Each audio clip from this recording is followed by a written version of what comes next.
Ghosts, UFOs, alien encounters, and all things paranormal. These are real stories from real people. This is Fear of the Unknown. Okay, this is the reason why we're talking today. Right, we're here. We finally reached it. Yeah. We've arrived. This is one of the most unique things, and you spoke to me about it, and after you finish, I've got a few thoughts. But, I've been thinking. Just get straight into it. I've been thinking about it too, and I've had a few more. So, where to start? Right. So I mentioned before, I lived up in Northland of New Zealand. My auntie and uncle lived in a small town called, I hope I'm saying this right, Okura? I don't know, I can't remember anymore. Anyway, that place is just south of a city called New Plymouth, which is actually the last place I ended up living in New Zealand, but I'd never been there before. We decided to drive down and see them. It was about a 7.5 hour drive. Yeah. So we set off, I don't know, afternoon sort of thing. Now in New Zealand, you don't really drive as much as you do here. Like a half-hour drive in the car is a long drive. Yeah. You know, anything that's like an hour, you're like, no, man, that's crazy, you know. But we'd do that in the morning every day. It's like if you live in a big city, like an hour's drive is nothing. Yeah.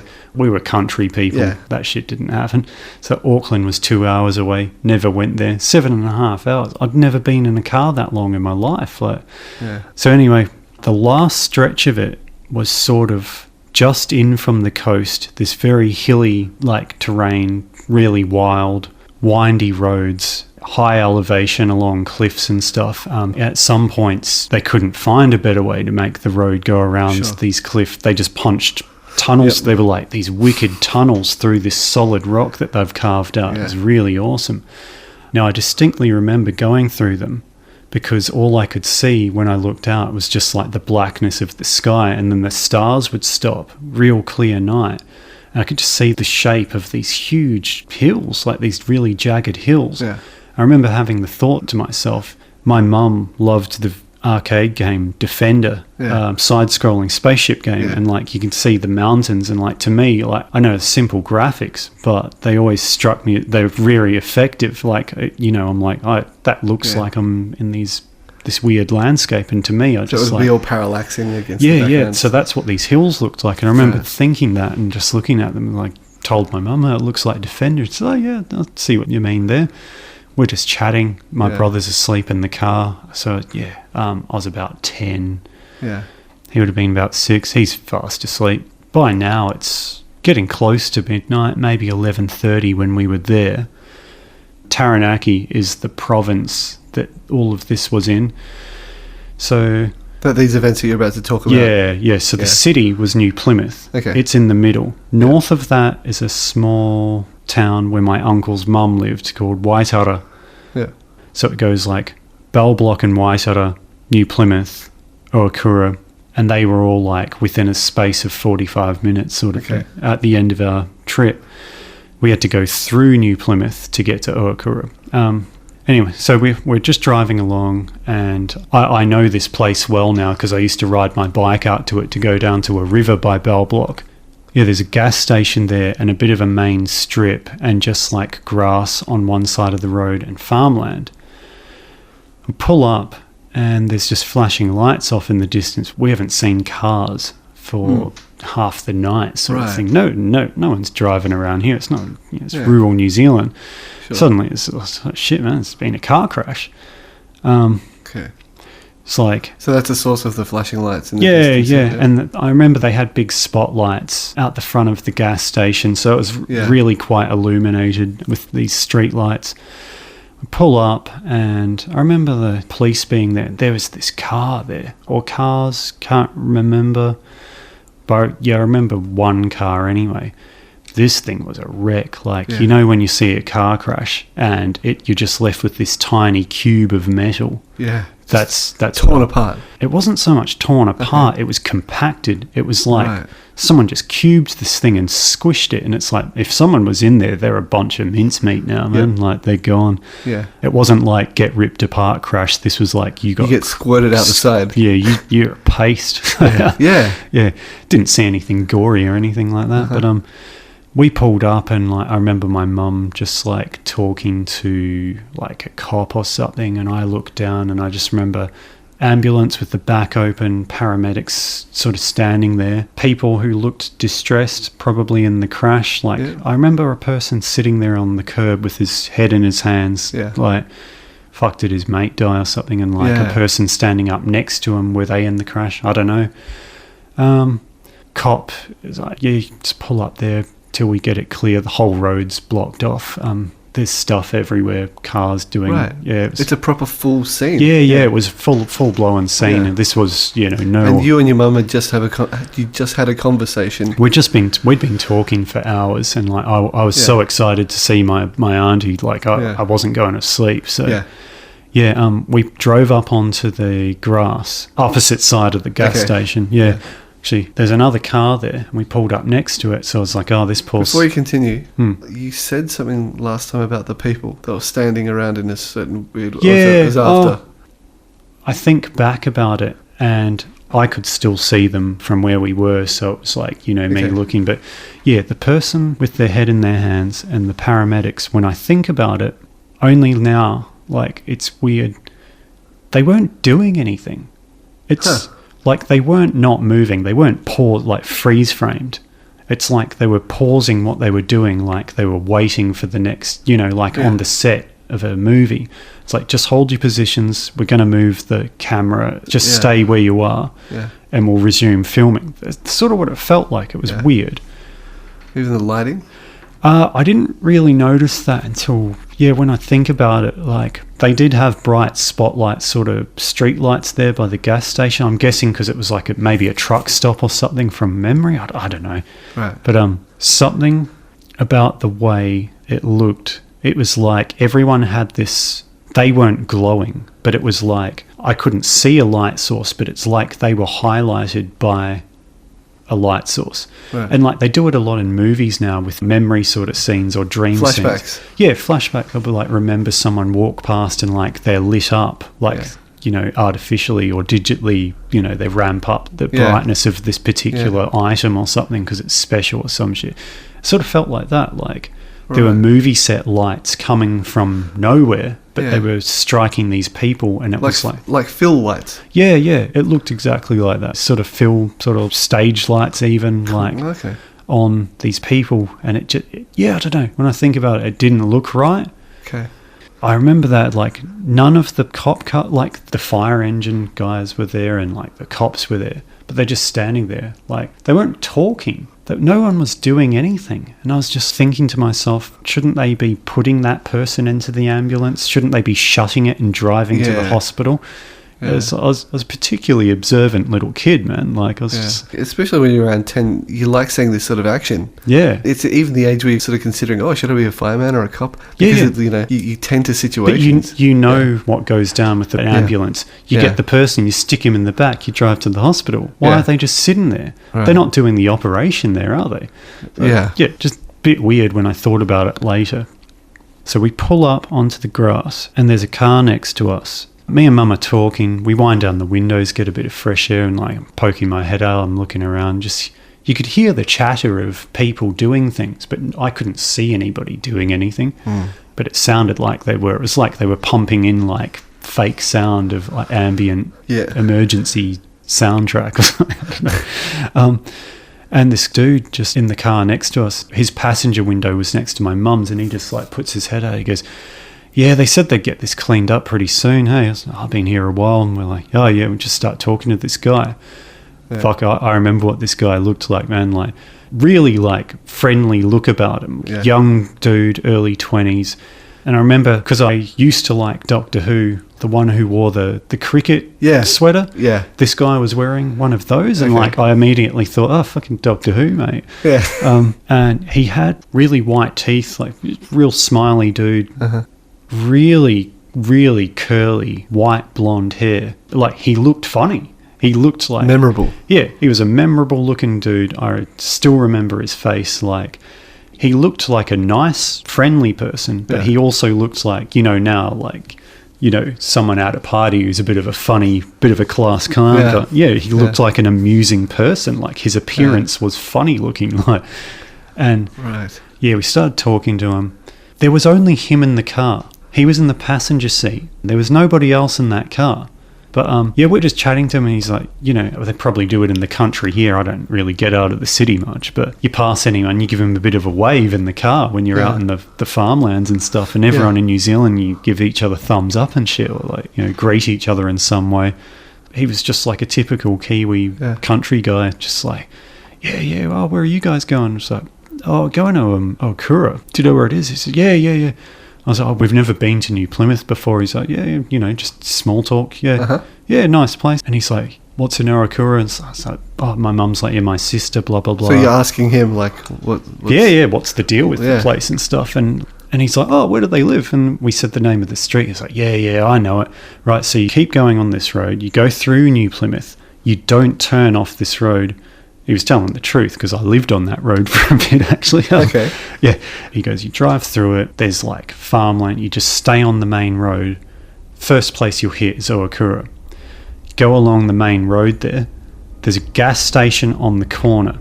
You turn right down towards the coast.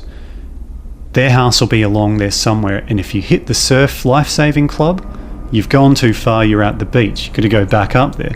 If you get really stuck, just ask at the gas station probably. And he's like, yeah, my mum works there actually. I was like, oh, okay, cool. Yeah. Sweet. Small world. And then like, yeah. Next thing, we're just driving along dark road again. Just suddenly. Well, this is where I remember it from. And then like, I go, they tidied that up pretty quick in the end. And then Mum's like, yeah, it was quick. So let's dissect that a little bit. Yeah, this is where it starts to get weird. That's where it gets weird. So I'm not really sure of time frames. Yeah. But I know that I think we got there at about 1:30 in the morning or something, or 1-ish or so. We were stopped.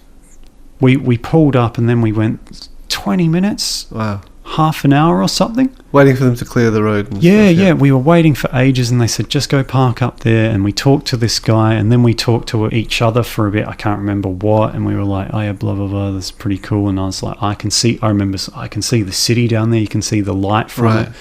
Yeah. And I was like, whoa, a city. Amazing. So that transition. We don't remember leaving. Neither of us do. So you've spoken to your mum about this as well? Yeah.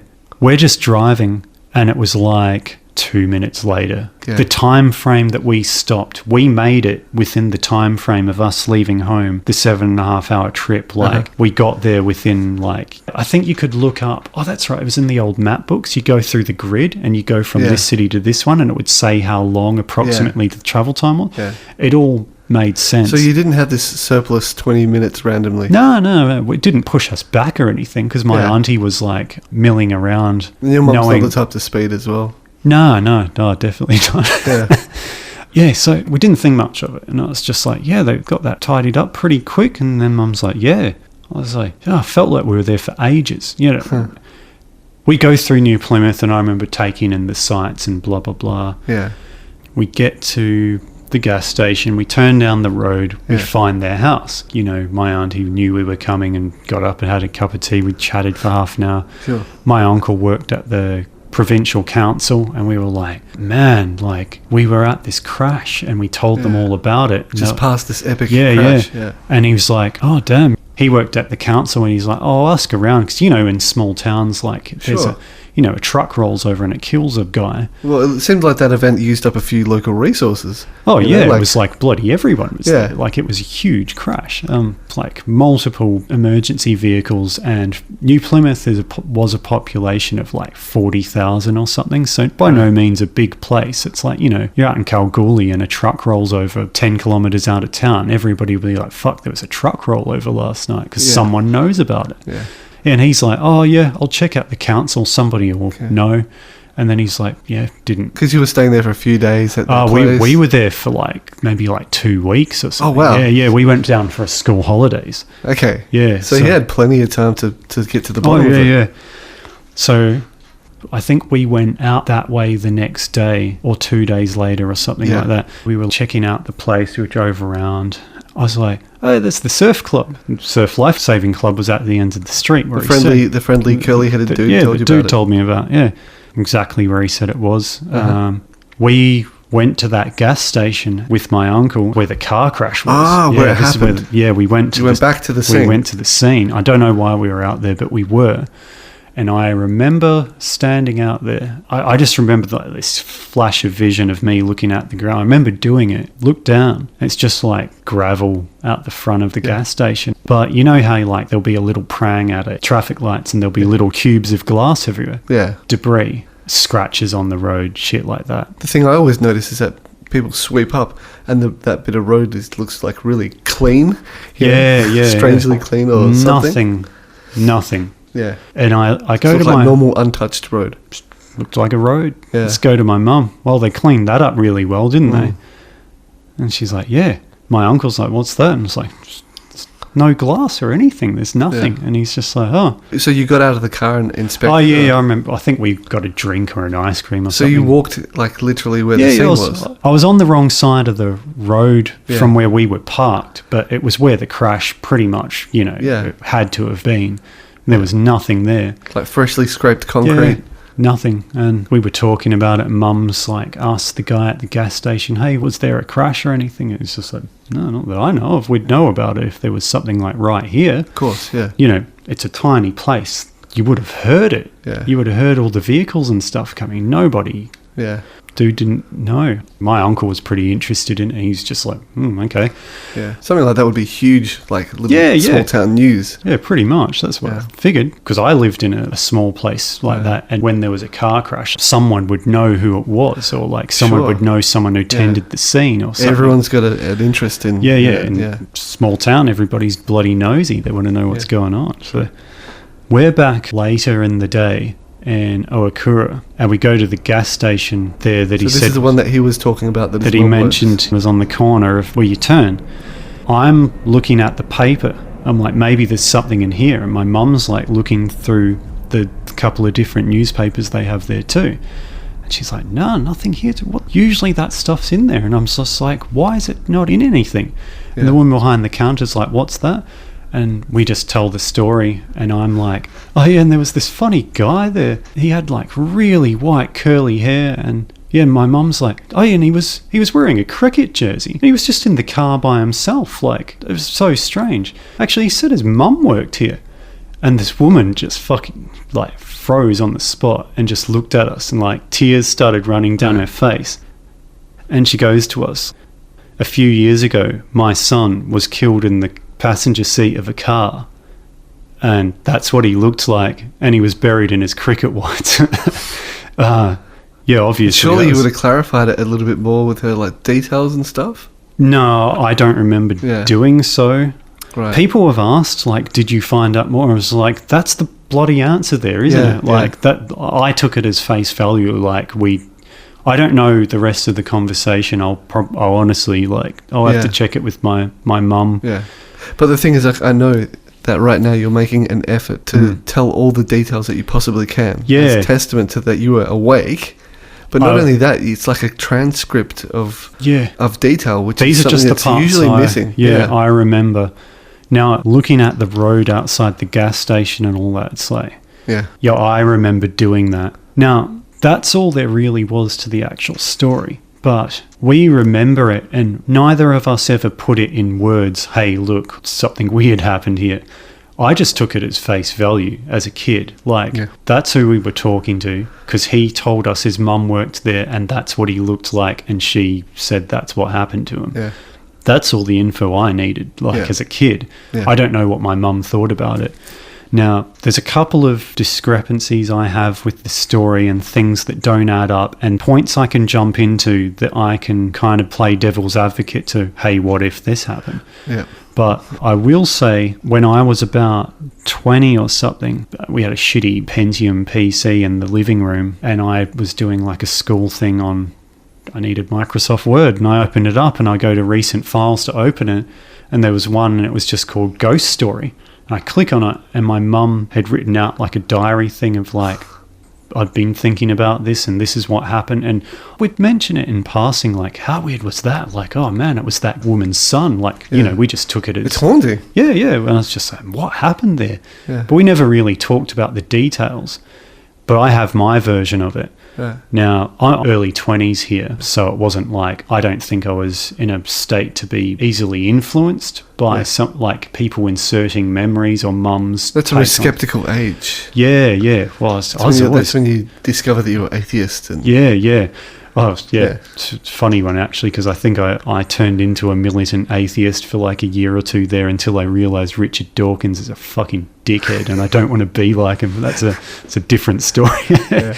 But I hear that all the time. Yeah, he really put me off it. And so I was, Anyway. But yeah. I found her detailed account of it pretty much... It was exactly what I just told you. And her missing parts are my missing parts. Mm-hmm.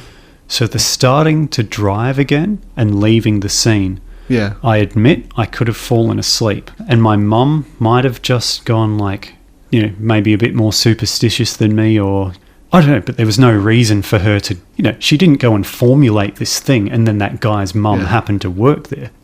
As if, like, you know, even if I did fall asleep and it was half an hour and my perception of all that was just way off and that, or hers was...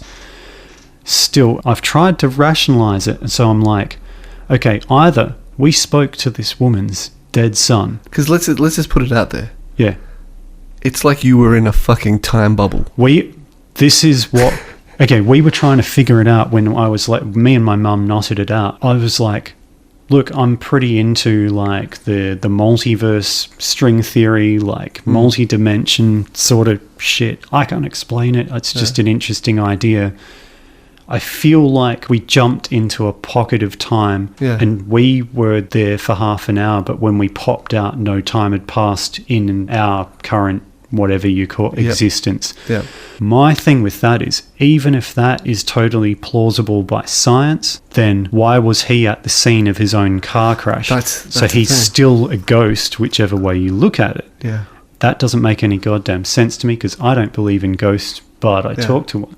To me, it's got to be true. I know it sounds ridiculous. Like, I still think this is silly, but either we coincidentally pulled up to a car crash, sat next to a guy who was by himself in his car dressed in his cricket whites, who looked like a guy, who looked exactly like a guy whose mum also had to work at this gas station. Yeah. He gave us directions to his mum's gas station that she worked at. And a co-worker there also had a son who looked the same who died there?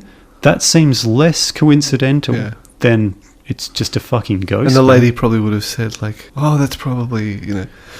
Yeah. Can I tell you something, man? Yeah. I've heard of already a few dead relative stories. Yeah. And there's something that suddenly clicked with me. Yeah. They're usually dressed in the clothes that they were buried in. And it's like, first of all, I think to myself, oh, that makes sense. But no, it doesn't fucking make sense because they were dead when those clothes were put on them, firstly. Yeah. Second, like, their clothes going to heaven.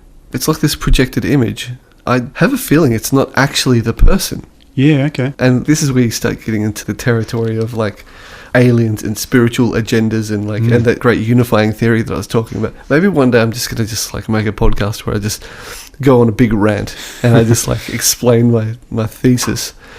But I find that really interesting that these ghosts, there is something that's like makes your first impression is like that's that guy, but there are all these clues that make you go, hey, maybe it's not actually that.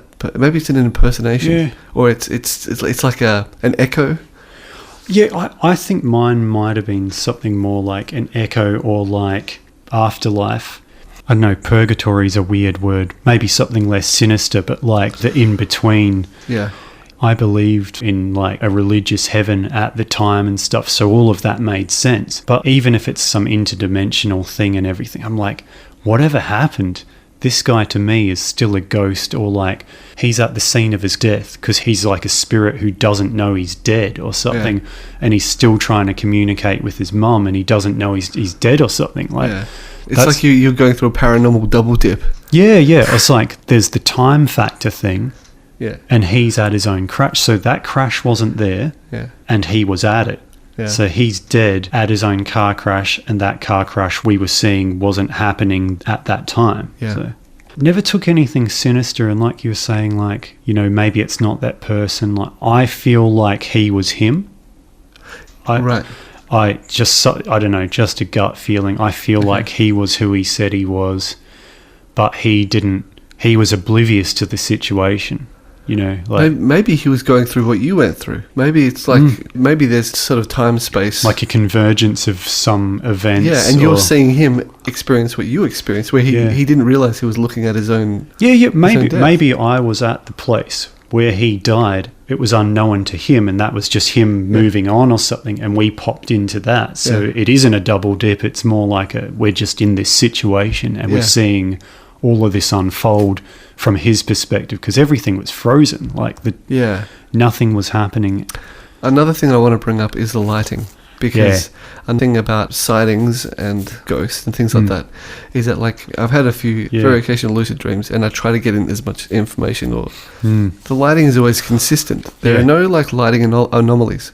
There are certain things that are always hallmarks, and that is like the light switch gag, like light switch. Like I can't see numbers. Yeah, it just looks like something inconceivable. Yeah, something that my brain just does not want to interpret numbers. And what it feels like, because the last podcast that I did with my friend Shelley, she was saying that she saw her dead grandfather wearing his clothes that he used to always wear in front of her and her mother. He just appeared for a few seconds and then just like disappeared.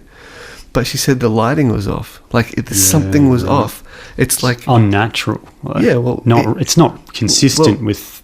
My theory is that like that's a snapshot of something that happened. Yeah. Maybe ghosts are these time loops or these little echoes, because he had a different light source, which could mean that it was a different time of the day when that little capture happened. Yeah, it's like time space folded in on itself and left a little fart of like him 3 years ago just sitting there watching the TV, minding because his own that's the business. thing, he didn't interact. Yeah. And that happens usually, where like he just was looking intently. He wasn't looking at them. He's like doing something. Yeah. And he just was about to head in a direction, and he just disappeared like in the blink of an eye. Yeah. Yeah, I don't know. Yeah, we had a half one because we definitely interacted with the dude, and we interacted with like the cop. Right. I remember being spoken to by the police officer, and like they were like, "Yeah, go bloody do this, park over there. We'll have it cleaned up soon. Sorry." But then everyone else wasn't doing anything. But I could hear the sounds of like vehicles. I remember the sounds very clearly. So there's this other thing. There's a third aspect to it, which is bizarre. That it's not just a simple time bubble. It's like, imagine a glitch in a computer game where all the assets suddenly... Yeah, you know when like you're running in a level like Tomb Raider or some shit, and like the vision locks up and the graphically it freezes, but the background sound, like the ambient loop, is still playing on the disc. Right? Yeah. It was like that. Like, yeah, that's interesting. Yeah, it's like, are we living in a hologram? Kind of fucking feels like it sometimes. Yeah, that's look, weird. I grew up to then be very skeptical, and like I said, like pretty atheist. Now, I don't know. I don't buy any one story, but You're definitely a wait and see kind of person anyway. Yeah. I think a lot of people misinterpret my beliefs as like, I don't believe anything. I'm like, I just want proof. Yeah. I'm not saying ghosts don't exist. First of all, I've seen one, and I'm pretty sure that's what it was. Yeah. But I don't believe in them. Yeah. I think there's a logical explanation, but it may well be out of our grasp. It's just scientifically out of our reach for now. Yeah. But like, you know, to me, that blows open the possibility of ghosts and paranormal stuff. It doesn't write it off. I'm just saying that people's interpretations aren't, you know, when someone comes out and goes, no, it's definitely this, and it's this and this because of this. Yeah. I'm just like, you don't know all that. You don't have the evidence. But I'm not writing you off. You're just being a jerk about it. Like, who knows if one day we learn all this shit, like, you know, heaven is just like dimensional. I'm not. Yeah, I'm like, okay, like when people, I've read about, they could induce religious, like, you know, people seeing angels with electromagnetism, like, you know, Christ-like sort of things manifesting and like seeing angels and stuff like that. Or like, I got really into stage hypnotism, and I went and saw the same one twice, and both times different aunties of mine got hypnotized at it. That shit's legit. Yeah. They had no idea. Like, they are not cunning enough to come up with it, like to try and fool me. Which would have made them the perfect people for it. Yeah.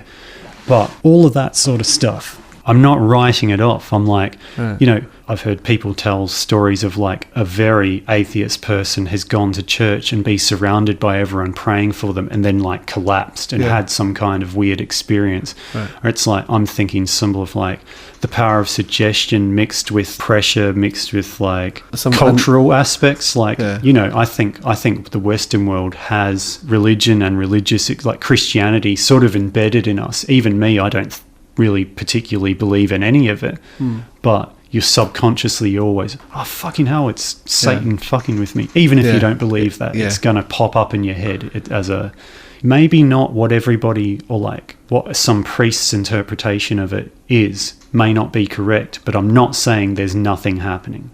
I'm not saying that like someone who sees a dead relative when they pray to God to see them again, or like, it's all semantics. Yeah, that's what I think. Like, and for most people, I think religion equals magic.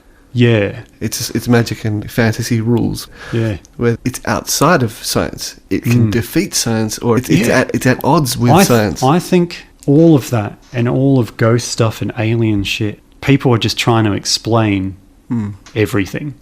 Yeah, I'm a big science nut, but like, you know, they're still trying to unify the whole grand theory thing, and shit gets weird when you get down to particles and all. It doesn't make sense to me, but they can prove it, but still doesn't make sense. So through science we've seen that that's the nature of reality, that there are things that go against different rules, yet they exist. There are people out there seeing some shit, and just because they can't interpret it and explain it, I don't know, some people are just clearly crazy, or they're full of themselves, but some of them just like, man, I believe you, dude. If I can introduce a final point, what we're talking about, like when you're a kid, or if you're someone who's tired, or if you're someone who may be not reliable, or let's say we're people like your aunties, where they're sort of simple kind of people. I'm not saying they're stupid, I'm just saying simple. These are the people that see and experience this shit. Yeah. But who are the people that never see this shit? The skeptics. Yeah. And I think like you kind of had an upbringing, you know, your foundation was that if you didn't come to Perth and sort of like, because you had a point where you just basically empowered your life, and you're like, I'm going to go on this path. And it was very much tethered in reality and in this world and in what you wanted to achieve with your life. You know, some people, they don't experience this jarring change in their life or something like that. So I kind of feel, this is just a feeling, that you were the type of person that you could have been one of those people that's primed to have these experiences. But you took control, like your rational mind took over. And basically, that was the end for you. Yeah, I mean, pretty much spot on. Even with religion, I was brought up religious. Yeah. And I still subconsciously think about it, but I'm like, I just don't think that happened. I like stuff in the Bible. I don't think that's what really happened. And it's not a choice. It's stubbornly something innate you cannot abide. I am stubbornly, always... But this isn't the choice. This isn't you saying like, fuck religion. It's like just not being able. Definitely not. You're not capable. I can't buy into it. I just can't. Yeah. And I'm not writing it off just for me. I just can't buy into it. And I'll be skeptical to like, I always play devil's advocate, even to the detriment of myself. It's like, it would be better just to go along with this and I would feel better. But no, I don't think that's what's happening. I'd rather feel like shit for a bit and deal with this situation in real tangible terms, you know, rather than like, look, I'm just going to go and believe this really strange spiritual structure, like any of them, and like just completely buy into it just to solve my problems. And no, I'm going to sort this shit out, like, even if it does me in, sort of thing. That's just me. I don't know. But it's weird because, like, I mean, we won't get into it, but like based on the stories you told me when you were a little kid, like intense shit happened to you that made you kind of like have to either get consumed by it or take control of it. Yeah. I will say as well, always had a like vivid imagination. Like as a kid, I was definitely off with the fairies. Like lived in fantasy land a bit. Yeah. Like always making stories up in my head, and you know, all through art things, and you know, just drawing fantasy type things. So yeah, even if like my parents were pretty good with, I mean, they were into religion, but they were like, there is no such thing as the boogeyman. I never believed in that. But when stuff did go weird, I would think that Satan's after me. So that's not good either. But they were like, that's real. God's real. The devil's real. So I thought that was real. But they're like, if you see ghosts, there's no such thing as ghosts. It's a demon, devil fucking with you. And I was like, oh, that's kind of scarier, isn't it? I don't know.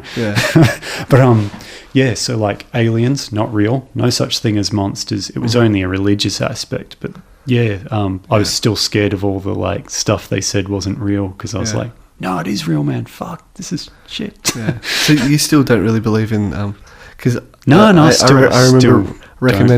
remember recommending Bob Lazar to you. And that's like that. I'm like, yep, fucking confirmed. I totally. I got in. My dad had that VHS, the original one from the late 80s, the original interview, and I was like, damn. Yeah, I believe that guy. And my dad's like, no, he's full of shit. He's a dick. You know how dad is. It's just like but he liked it. But he was like, he's a load of shit. It's a load of shit. Yeah. But I haven't watched that documentary on him. But I heard him on Joe Rogan, and there are just a few things like, I'm on the fence with the guy. I'm like, I think some of what he's saying is true. Some of it is like he's a bit of a celebrity in this thing, and maybe a bit of self-importance. But I don't know. Some of the things I'm like... Well, he seems to hate his like... It just struck me as weird, because he on the Rogan podcast, he kept going, oh, sorry, I've got this migraine. Now I can't remember when this was. Oh, sorry. And he kept like... And I'm like, I get a bit of a bullshit artist vibe from him, but not all the way. Not enough to write him off. Like, I believe him more now. I kind of interpreted that as someone with anxiety. Yeah. Who is under pressure.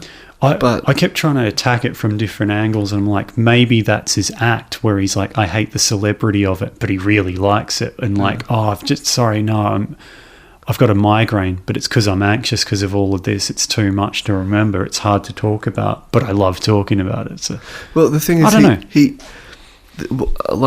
watched that same podcast, and he wasn't losing details. He got his mind derailed. Yeah. He suddenly lost his train of thought. Yeah, he kept losing his train of thought.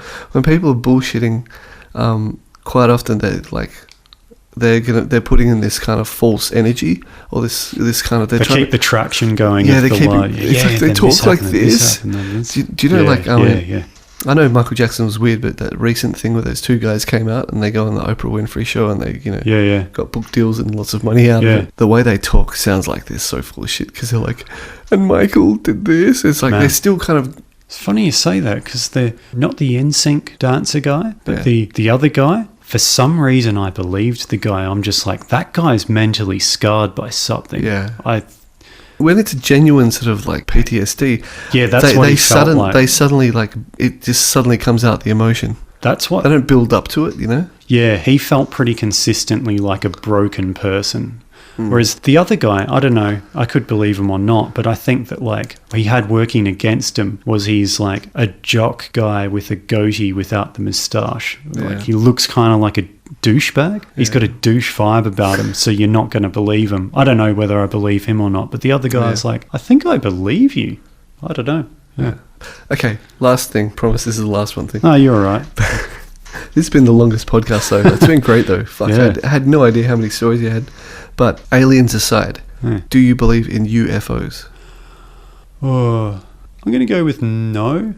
Okay. I used to. Man, I read every... So what people say that they see? I think there's explanations. But I've driven past the vague area that Area 51 is sort of near, and I saw all the like places with UFO things and stuff. I remember seeing like UFO footage of like black triangles and stuff. Yeah. I was like, well, look at the stealth fighter. That thing looks very interesting. And I was like, what if I told you that there are pre-Renaissance paintings depicting exactly those? I'd have to see them. Yeah. Like I recommended it in the last podcast. Yeah. There is a documentary called Witness of Another World. Okay. It's about this South American farm kid who had an alien encounter in a field. He knew nothing about the UFOs, the concept at all, and he grew up just totally screwed up and scarred by the experience. Again, had regressive hypnotherapy, remembered a whole bunch of extra stuff. Fuck. And he lived his whole life up until the age of 50, like on a farm by himself, living with just animals. And like this is something that you probably haven't heard. Yeah.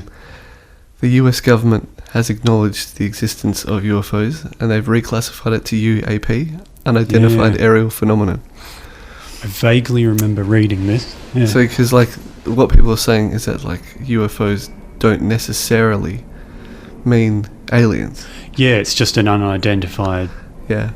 Could but be these anything. are things that like are being driven intelligently that bypass the laws of physics.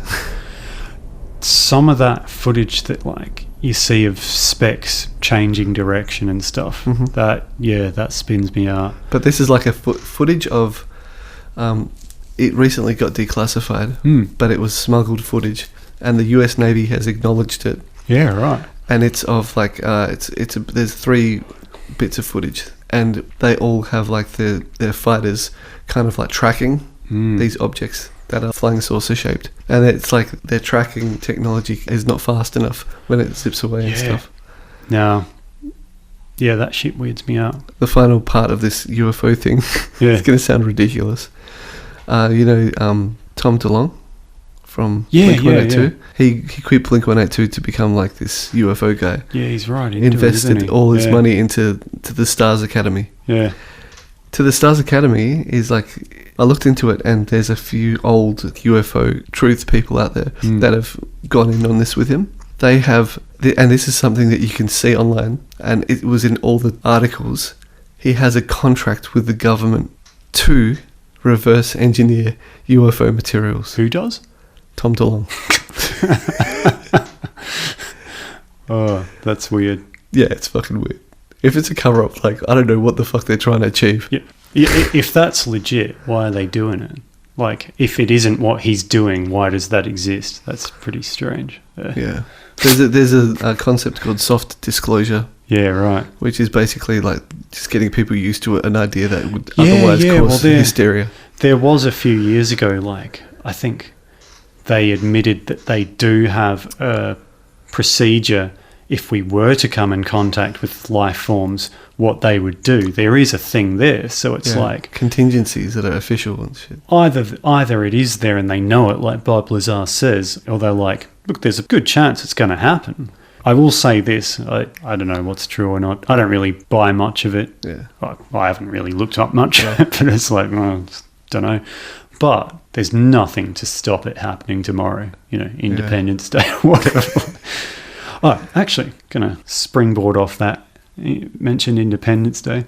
Yeah. I don't know much about them, but there was an oldish radio show in America, like Opie and Anthony. Don't know if you heard of them. Yeah. Like, I think one of them was like a massive dick or something, and one of them's dead now. But yeah, I remember I discovered them. There was a clip of them where one of the dudes, I don't know which, the black dude from them, or a guest or something, he's saying how good Nicolas Cage is and how good Face Off is. And then the other guys are like, they spend 10 minutes and they turn this guy on the movie Face Off, and they're like, oh, by the end he's like, oh my God, it's terrible. And he does that thing where he rubs his wife over the whole length of her face. So I discovered them via that video, and I found another one after it, and they're talking about how bad but good Independence Day is. And they bring up a valid point. They're like, the first act of that movie is masterful, but it quickly goes south. Yeah. One of them's like, the big thing for me was Will Smith gets in a dogfight with one, they get separated, whatever. He gets out of the ship. He opens the ship up. The alien's in there, and he punches it real hard and he knocks it out for a few hours. They take it back to the lab, and it's actually a tiny alien in like a suit thing. So it's like bioorganic armor. So they're like, what happened was Will Smith managed to, with one punch, to KO this alien by punching it on its giant helmet. And then that was, the guy's just like, what? It's like, I'm going to knock you out by like charging your car door. Yeah, pretty much. Okay, I guess they could say it was like, you know, the equivalent of car crash, but that's pretty shit bioorganic armor. Yeah. It's this tiny thing, and you saw the massive suit thing that opens up, and he's like, he just biffed him once and he knocked him out for like half the day, long enough to drag him to Area 51 and then like put him on a table. And I was like, I don't know. It was just funny. Cool. Look, we'll leave it there. Yeah. If, you know, I think there might have to be a part 2 to this. I think there should be. I'm probably going to shoot this to Mum or ask her some more next time I see her. Get a couple more details. I'd like to fill in a few gaps. I have looked up online car crash records and stuff, but, you know, before the internet, that shit didn't exist. Right. I think the only way you could go in is go look through like those old school newspaper reels. But I ain't flying back to New Zealand. You got to go to the library and get the microfilm and that's when you need a investigation montage where it's just some cool song and that happens. He's like, I've found it. Yeah, that's not happening. Yeah, I wouldn't mind looking into it a bit more. And that'd be awesome. Yeah, when the time comes, you'll be already a believer. Yeah, hopefully. I'd love to know what fucking actually happened though. Like. There's a part of me that's so impatient. That's why I'm still fascinated I'm like by that with everything, because I'm like, can we just get to the point now where we prove that? Yeah. Because it's a waste of time. Like, who knows if, like, you say, I believe in aliens and UFOs, but you're slightly off, and you've just invested into this concrete idea that's slightly bullshit. That's my belief thing, is like, I don't want to be slightly off, so I'm not going to jump in and go, no, it's definitely this religion and this spiritual belief. I don't know. How would I know? I'm just some guy. I don't know anything. Well, that makes a lot of sense. That's a good way to... I'm just some dude. Cool. We'll leave it at that, man. Thanks so much for coming. No worries, man. Thanks, everyone, for listening, and we'll see you in the next one. Until then, goodbye. Oh, wait, that's your bit. You've been listening to the Fear of the Unknown podcast. Be sure to follow us on social media with all links in the description.